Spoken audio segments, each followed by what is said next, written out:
Okay, so this is chapter 1 of the book. The textbook is The Art of Public Speaking by Stephen Lucas. It is a, I got it the wrong way. Here we go. The Art of Public Speaking by Stephen Lucas, and it is an excellent textbook. In fact, I am very honest with my students about their textbooks. I had the regrettable occasion once at a college that will remain unnamed, in which I had to tell my students that buy the textbook. It's a piece of crap, but you have to buy it anyway. Sorry about that. This is not the case. This is an excellent textbook on public speaking. We're going to start with chapter 1, and the very first thing that the book does is talk about the power of public speaking. Public speaking is a very powerful process. It is a process that can change your life. In fact, there have been studies that have been done that show that the number one factor in getting hired across every industry, the number one factor in getting hired is your public speaking ability. The number one factor in getting promoted, and again, this is across every industry, the number one factor in getting promoted is your public speaking ability.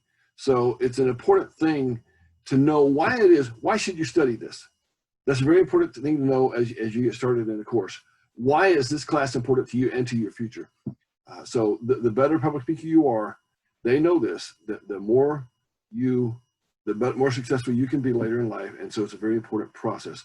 I would encourage you, of course, I know that some of you are toward the end of your college career already. Some of you are very early in the process. I would strongly encourage you to take a class in interpersonal communication.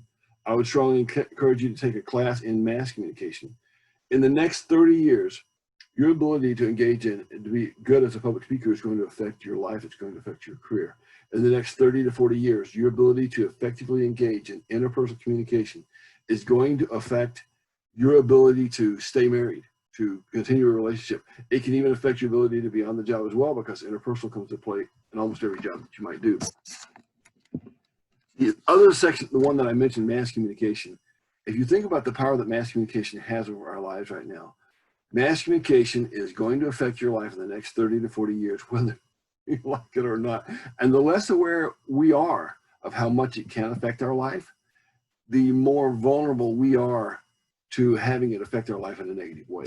So let's go forward now and talk a little bit about the tradition of public speaking. I'm not going to get back into the time of, Plato or Aristotle, some of the traditions and the foundations of it.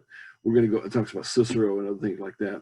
I'm going to talk a little bit about the similarities between public speaking and conversation. One is that we always try to organize our thoughts logically, whether it's a speech or whether it's a conversation with somebody.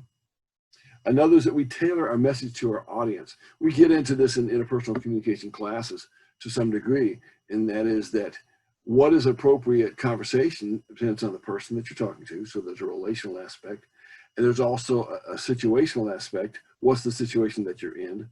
And there are various things like that that impact how appropriate a message is.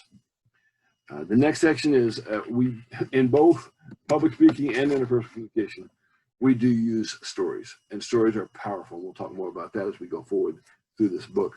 The fourth thing that we do, both places, is we do adapt to listener feedback. And it's very important that we adapt to listener feedback, whether it's in our personal life or whether it's in a public speaking setting. Some difference between public speaking and conversation. Public speaking is more highly structured than is conversation. So that's one factor. Public speaking requires a more formal language. And that's one of the issues I sometimes get into with young people who are learning public speaking. Sometimes it's almost too conversational, and that's problematic. Public speaking requires a different method of delivery. When I go home and I talk to my wife, I'm not going to go home and start speaking as I might hear in lecturing to students and lecturing to you on the video here.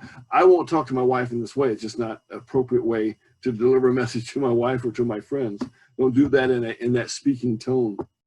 I talked about developing confidence. That's about your speech class and how it can help your confidence. When you become more effective at public speaking, when you begin to realize that you can do this job effectively, when you become more effective at it, you will discover that it affects other areas of your life.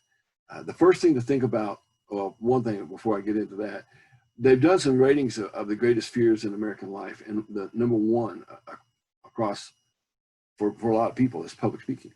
Number one is public speaking. Jerry Seinfeld once did a little bit of a soliloquy where he was talking about the fact that the number one fear in America is public speaking, number two is death. And what that meant was that for most people, if they were going to be at a funeral, they'd rather be in the casket than doing the message, doing the eulogy.